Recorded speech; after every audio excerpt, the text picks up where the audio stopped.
E aí, pessoal, tudo bem? Eu sou o professor Antônio Neto, professor de Direito Civil, de Processo Civil e Direito do Consumidor da Faculdade Joaquim Nabuco, coordenador do curso de Direito da Faculdade Joaquim Nabuco Paulista. Hoje aqui comigo está a professora Viviane Delgado. Olá, pessoal.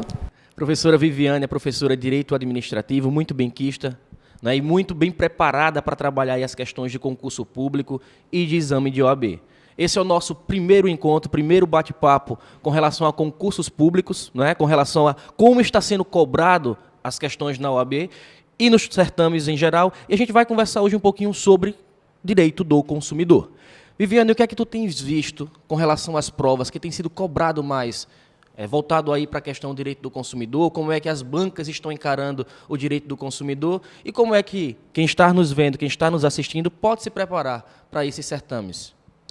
Neto, as bancas elas estão cobrando muito mais letra de lei. Então, a dica que eu dou para os alunos que estão assistindo é que foquem no CDC, foquem no Código de Defesa do Consumidor, porque elas estão cobrando isso, a parte da literalidade da lei.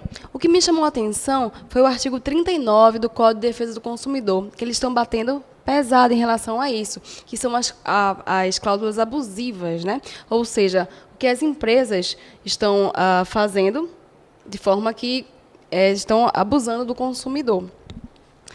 O primeiro inciso fala do que a gente chama de venda casada. Você já ouviu falar disso, não foi, Neto, em relação à venda casada? Sim, claro, não é muito comum. Isso no dia a dia acontece bastante, quando a gente tem um produto ou um serviço atrelado a outro, condicionado à compra do outro, né? Eu acho que todo mundo já passou por uma situação como essa.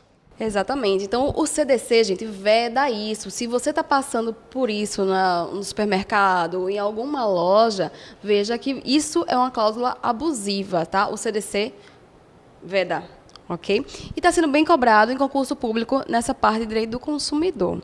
Além da venda casada, também me chamou a atenção aquela plaquinha, né, que a gente vê bastante em estacionamento, que é aquela que diz: não nos responsabilizamos por objetos deixados no interior do veículo.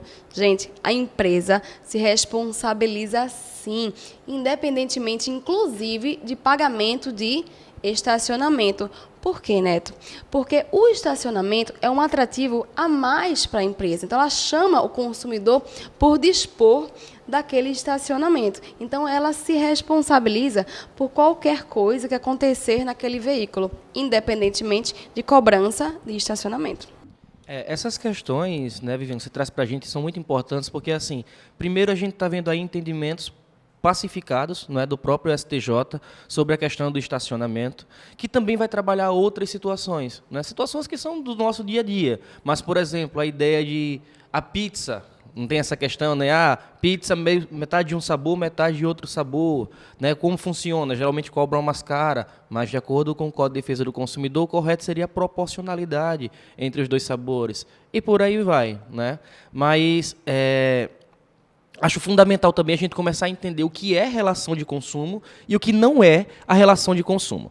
Primeira coisa, a gente vê lá no comecinho do Código de Defesa do Consumidor, né? Quem vem a ser consumidor? E o CDC vai ser bem claro quando ele diz para a gente que é consumidor toda pessoa física ou jurídica, né, que adquire ou utiliza produto como destinatário final. Essa vem a ser a definição do CDC para o que é consumidor. E aí o que eu me pergunto nisso aí, o que a doutrina tem discutido bastante é qual é a ideia do que é destinatário final, porque acaba sendo um conceito um tanto vago. E observa que o direito, em algumas situações, ele vai trazer conceitos abstratos, como na própria Constituição a ideia de que é direito de todos a dignidade da pessoa humana, né? Um direito fundamental a dignidade da pessoa humana. Mas o que vem a ser dignidade? O que é dignidade para mim, de repente, não é dignidade para você, né? É uma coisa bem subjetiva. E nesse sentido, então, a gente começa a discutir sobre o que é e o que vem a ser entendido como destinatário final. Para isso, pessoal, é bom você atentar para o seguinte: as bancas têm caído muito em cima disso, tá? Nós vamos ter 3 teorias, como sempre. Uma teoria que vai para um extremo, a outra que vai para outro extremo e, logicamente, a teoria do centro, né? Quais são essas teorias que a gente vem encontrar? Primeiramente, a gente vem a ter uma teoria maximalista, né? Num segundo momento, uma teoria finalista. E num terceiro momento, a gente encontra uma teoria finalista, mas de uma forma mitigada. Observa que a gente vai ter, né, uma teoria que vai dizer o seguinte: é considerado destinatário final Todo aquele que retira o produto do mercado. Basta que eu tenha retirado o produto do mercado, que a partir daquele instante eu já consigo considerar isso como sendo consumidor. E aí surge, essa logicamente é a teoria maximalista, né, que maximiza essa ideia de consumidor. Basta que eu retire a coisa do mercado de consumo, na verdade falei de trabalho, mas do mercado de consumo, eu já considero isso como sendo consumidor. E aí a teoria finalista ela vai dizer o seguinte, peraí, não é bem assim. É preciso que nós entendamos aqui qual é a finalidade. Ele precisa retirar do mercado de trabalho do mercado de consumo para consumo. Qual é a finalidade? Não é isso? Ele precisa ser destinatário fático e econômico daquela coisa. E existe também a teoria finalista mitigada, que essa é importante você observar. A teoria finalista mitigada, ela vai dizer o seguinte, nós devemos observar a finalidade do qual a pessoa retirou a coisa no mercado de consumo, tá? Mas, ainda que seja uma pessoa jurídica e que tenha retirado essa coisa do mercado de consumo, vai repassar esse valor aí para outras pessoas, não vai ser para finalidade própria, não vai ser para um destino final de fato, mas se for uma pessoa jurídica em situação de vulnerabilidade, ainda assim vai ser atribuído o Código de Defesa do Consumidor. Isso é importante observar, porque a gente vai ter aquela situação, Viviane. Imagina a senhorinha que tem um barzinho, né, e que depende de uma distribuidora de bebidas para vender, né, para poder ter o seu sustento garantido, e ela compra uma geladeira para o seu barzinho, para gelar a cerveja ali que ela vende. Ela é considerada consumidora ou não? Se a gente pegar a teoria maximalista, ela é. Se a gente pegar a teoria finalista, ela não vai ser. Porque como ela repassa o preço do produto que ela comprou para terceiros, ela não vai ser considerada consumidora. Mas o STJ, que adota a teoria finalista mitigada, vai dizer que sim, ela é consumidora. Por quê? Porque está aí, claro, a ideia da vulnerabilidade e da hipossuficiência, e uma vez que a gente consegue identificar a vulnerabilidade na relação, é para isso que existe a norma consumerista, para proteger os vulneráveis e trazer justamente essa ideia de igualdade. Né? Eu acho que a questão que o nosso telespectador, ouvinte, enfim, precisa atentar é principalmente aí para a ideia de quando configura essa relação de consumo. Lembrando também que se de um lado eu tenho um consumidor, é preciso que do outro eu tenha um fornecedor, alguém que faz isso com habitualidade, com organização, de forma lucrativa. Não é isso? Porque podem ter relações entre civis.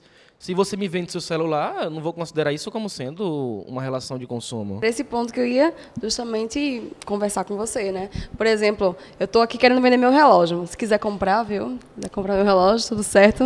Depende aí como é que vai ser, se parcela, se não parcela. Então, ele tá vendendo meu relógio. Eu estou vendendo meu relógio. Eles somos aqui duas pessoas físicas, né? Então, não teria aqui uma relação de consumo, não é isso? De acordo com essas teorias, com a teoria que você acabou de relatar, não é isso? Exato, porque assim, para existir uma relação de consumo é preciso que eu tenha consumidor e fornecedor, né? De um lado eu tenho consumidor, beleza, eu posso me configurar como consumidor. Mas se você não é fornecedora, a gente não vai estar numa relação de consumo. É preciso ter consumidor e fornecedor, os dois ligados por produto ou serviço. Mas uma situação importante para a gente finalizar, que eu quero trazer para você, é a ideia da amostra grátis. Gente, a ideia da amostra grátis é, bem rapidinho para a gente finalizar, é o seguinte: é considerado relação de consumo ainda que diante de uma amostra grátis. Porque por mais que a gente fala da questão da remuneração ser necessária, mas a remuneração ela pode ser também de forma indireta. Se você é consumidor, por exemplo, de um canal de TV aberto, mas eu não sou consumidor, não paguei nada à TV aberta. Sim, você paga, porque a partir do momento que você consome a informação deles, logicamente, o preço de horário dele fica mais elevado. Portanto, você é consumidor e essa remuneração acontece de forma indireta. A gente consegue identificar a relação de consumo até com relação aos produtos não pagos ou serviços não pagos, como é na ideia da amostra grátis. Lembrando para você, inclusive, que todo consumidor que recebe um produto, né, em forma de amostra grátis, ele não tem a obrigação de pagar por esse produto. O que é me enviado sem minha solicitação é considerado também amostra grátis e, por isso, não preciso pagar. Tá bom, gente? Então é isso. Eu acho que a gente conversou tanto que a gente nem percebeu o tempo passar, né, Viviane? Foi excelente, pessoal. As dicas do professor, né, aqui em relação ao direito do consumidor. Acredito que vocês precisam focar nessa parte que vai garantir você, né, ou no exame da ordem, né? Ou em concurso público, ou nos dois, por que não é isso? Exatamente, né? E assim, uma coisa que a Viviane falou é fundamental, gente. Foca em letra de lei. As bancas cobram muito a ideia da letra da lei, tá bom? Então foca na letra de lei, não deixa de ler o código por nada.